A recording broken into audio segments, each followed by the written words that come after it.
Yes, today we are discussing H2O molecule. We may feel it is same like BH2 because in spite of beryllium oxygen should be there. So linear structure. So structure linear or angular that will decide later. But time being, let us assume it is angular because molecular symmetry operations we need to work and respect to orbitals which who can combine that we have to find out. So operations are necessary. Point group is necessary for us. But we can give rationale why water molecule is angular without hybridization. Hybridization is one of the theory, not necessarily hybridization occurs. Hybridization is one of the concept. Let us discuss one by one orbitals, their symmetry, possible combinations, and energetics, actual nature of the orbital bonding, antibonding. Let us improve our understanding about labeling of various orbitals, maybe atomic or the group orbitals. Since the molecule, water molecule, is non-linear, sigma and pi notations no longer we can use. So new terminology we should learn. For that, if you remember, I had given you one exercise or homework.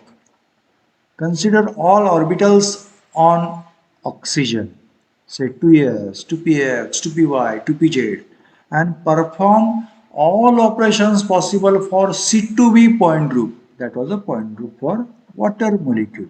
And represent it in coding. What was our code? If symmetric, then 1. If antisymmetric, then -1. Let us try.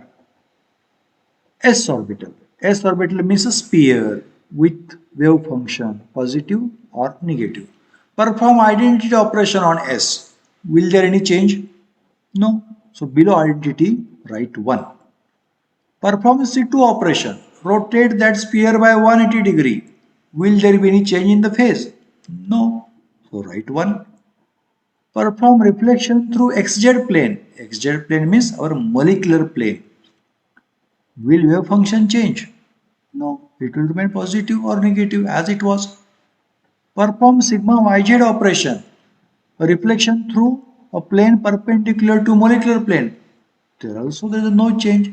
So below every operation you are getting code 1111. So that 1111 is a representation for s orbital.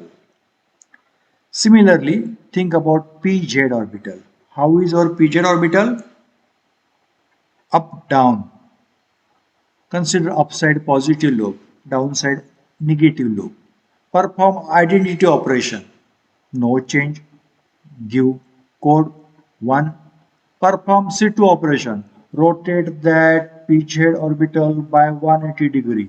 There will be no change in the phase. Positive remain to positive side, negative will remain to negative side. So what will the code? 1.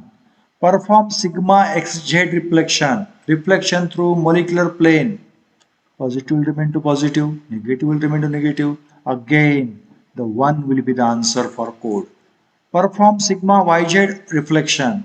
Reflection through a plane perpendicular to molecule. There also no change.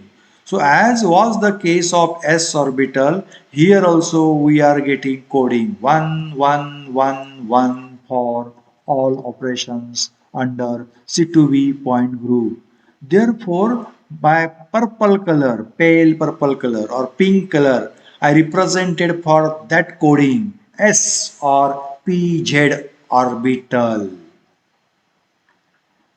Now come to second last coding or consider px orbital. How is our px orbital? Left right arrangement is our px orbital. Consider to our left side, means if we are observing the screen, to our left side positive lobe of x orbital and to right side negative lobe. Perform identity, no change. So give coding 1. Perform C2 operation. When you will rotate that px orbital by 180 degree, positive lobe will come to negative, negative will come to positive. So there is a change in phase. So what will be the coding? -1. So below C2 there is -1. Perform sigma xz operation, reflection through molecular plane. So that plane will pass through that px orbital. due to which reflection will be there, but positive will reflect to positive, negative will reflect to negative. There is a no change in phase. So what is the answer for code? 1. So below sigma xz or below sigma, write 1. What about sigma dash? What about sigma yz? If we reflect that px orbital through a plane perpendicular to molecule, means that will be along y-axis. Then positive lobe will find reflection to negative, negative will find to positive, therefore there is a change in phase. So coding will be -1. So resultant coding now is 1 -1 1 -1.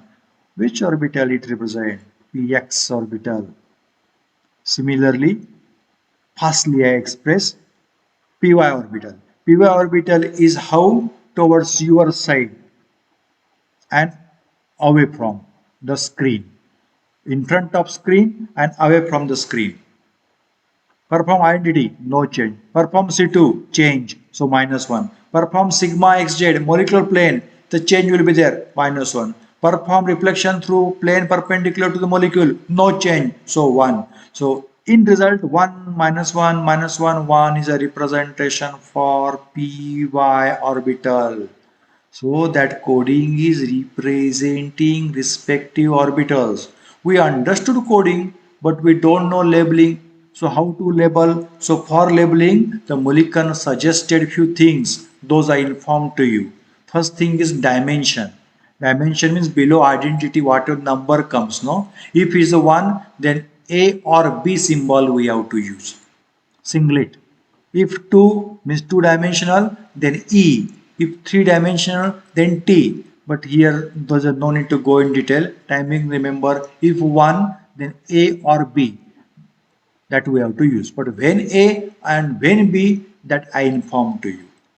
For distinguishing labeling, we are going to make use of various operations. You will find for all these representation below identity 1 is there. So it is not going to significantly distinguish. But what does it inform?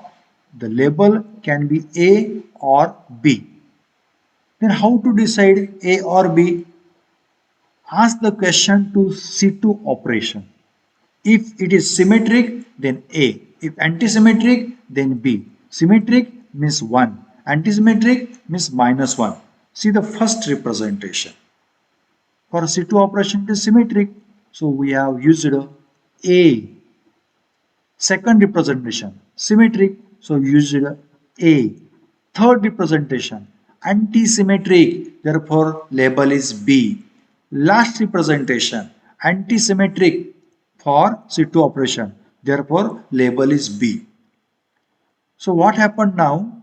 Two A's are there and two B's are there. Among them also we want distinguishing. For that, take help of next operation. If that representation is symmetric for that sigma xz plane, then we will use the number 1 as a suffix. And if it is antisymmetric, use number 2 for first representation. For sigma xz, it is symmetric, so 1. So complete label is A1. Second representation, it is antisymmetric for sigma xz, that's a molecular plane. So label is 2. Complete label is A2. For third representation, symmetric, so label is B1. Last representation, antisymmetric, so label is B2. Now we can distinguish all those four possible representation. In which manner? A1, A2, B1, B2. But if we see the orientations of the orbitals present at the oxygen, only A1, B1 and B2 are sufficient. If I have to conclude, S and PZ are with symmetry A1. PX has symmetry B1. PY has symmetry B2. If suitable symmetries are there, then only interaction will be there. Now let us see how interaction takes place. As usual, here three compartments are there. Left compartment, atomic orbitals of oxygen. Middle one, molecular orbitals of H2O. And right, group orbitals of peripheral hydrogens. Two hydrogens are there. If you come across atomic orbitals of oxygen, outermost orbitals only are represented. There 2s as a one orbital, and from 2p 3 orbitals are represented. Most interestingly, there new nomenclature, new labeling is used. For 2s and 2p Z we were saying A1, for 2py we were saying B1, for 2px it was B2. That nomenclature is used. Now come to right side, group orbitals of two hydrogens. Psi1 group means what? Both are in same phase. Just pay attention towards that gray colored group orbitals. Apply our symmetry concept. What will you find? As was the case for s orbital, as was the case for z orbital, similar will be the case for psi1. Perform identity operation, C2 operation or sigma dash operation, there will not be change in phase. Positive will remain to positive side only. It means it has symmetry A1. But if you come to the psi2 group, where unlike wave functions are there, their symmetry is of the category B2. It is similar to which axis? Right, px axis. One lobe is positive, other lobe is negative. Left-right arrangement. Now, as per the basic principles of molecular orbital theory, if energy permits, then the orbitals who have same symmetry will combine, will interact. Means in a tournament, in a match, from oxygen, two players will enter with label, with jersey A1, and from hydrogen, one player. So those three players will produce three molecular orbitals, and those are represented in the diagram by blue coloration. First lowest molecular orbital is 2a1. We can say it is a bonding. Next higher is 3a1. It seems to be bonding, but it is nearly non-bonding. And highest orbital is 4a1. It is beyond doubt anti-bonding. Again pay attention towards 2a1. This 2a1 is lower in energy than all orbitals which are combining. Therefore, it is bonding orbital. If you come to 3a1, it is lower in energy to a1 of group orbitals and a1 of 2px, but it is higher in energy to 2s orbital, that a1 means it has mixed characteristic, bonding and anti-bonding. Little bonding character is more, but nearby we can consider it is non-bonding orbital.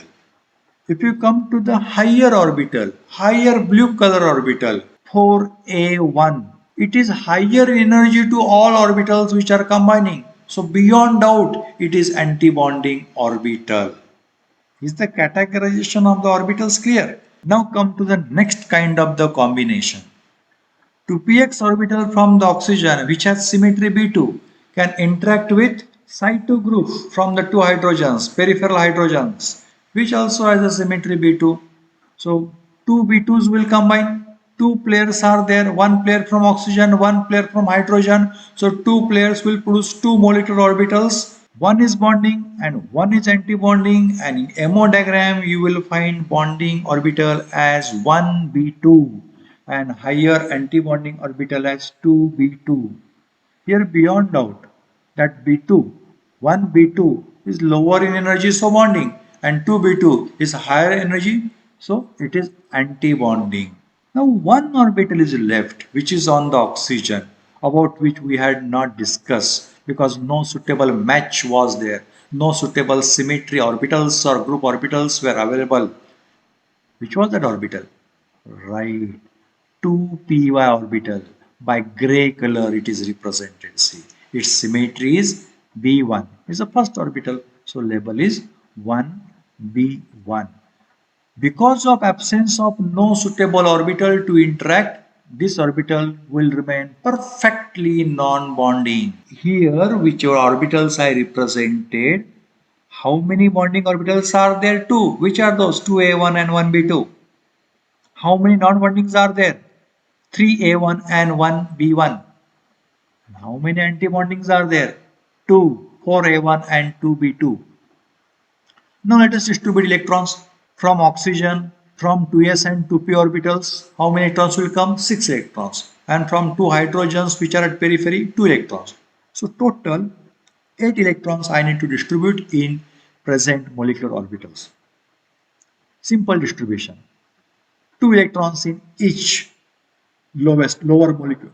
2 electron in 2a1, 2 in 1b2, 2 in 3a1 and 2 in 1b1. 4 electrons are there in bonding orbitals and 4 electrons are there in non-bonding orbitals, nearly non-bonding orbitals. Okay, so let me represent electron distribution and let us calculate bond order. Let us talk about magnetic property. Before that, one point is pending.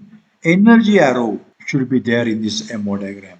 Energies are increasing as we move from bottom to top. See the electronic configuration. 1a1, which is that orbital? It is a oneness orbital of oxygen, which is non-bonding, has 2 electrons. And then remaining orbitals I have shown in the MO diagram. 2a1, 1b2, 3a1, 1b1, all will be with 2 electrons. And higher antibonding orbitals are there. Those are with no electrons. Which orbitals are those? 4a1 and 2b2. Because of existence of 4 electrons in bonding orbitals. Which are bonding orbitals among these? 2a1 and 1b2 are bonding orbitals. Remaining are non-bonding orbitals where electrons are there. So 4 electrons in bonding orbitals and anti-bonding orbitals. How many electrons are there? No electron. Which are anti-bonding orbitals? 4a1 and 2b2. Bond order is equal to number of electrons in bonding orbitals minus number of electrons in anti-bonding orbitals divided by 2. 4 minus 0 divided by 2. Answer is 2. Water molecule has 2 bonds and that we know. Oxygen, hydrogen, 1 bond. Other oxygen, hydrogen, second bond. What about magnetic property? Is there any unpaired electron available in MO diagram? No. Since all electrons are paired, H2O molecule is diamagnetic in nature and that is our practical observation. Therefore, what can we say? Molecular orbital 3 is best to explain the properties of the molecule. Structural understanding can more perfectly possible by molecular orbital treatment. Interesting, no? As a homework, a simple but little tough question. You have to name all possible orbitals from oxygen and group orbitals which are formed from peripheral hydrogens which have symmetry A1. All orbitals you have to list. For that, MO diagram will help. But in addition to that, one more thing is necessary. Question is very clear cut. All orbitals from oxygen and from group who have symmetry A1. List them in comment box. I am waiting for your answer. Let us see Walsh correlation for the water molecule in next part.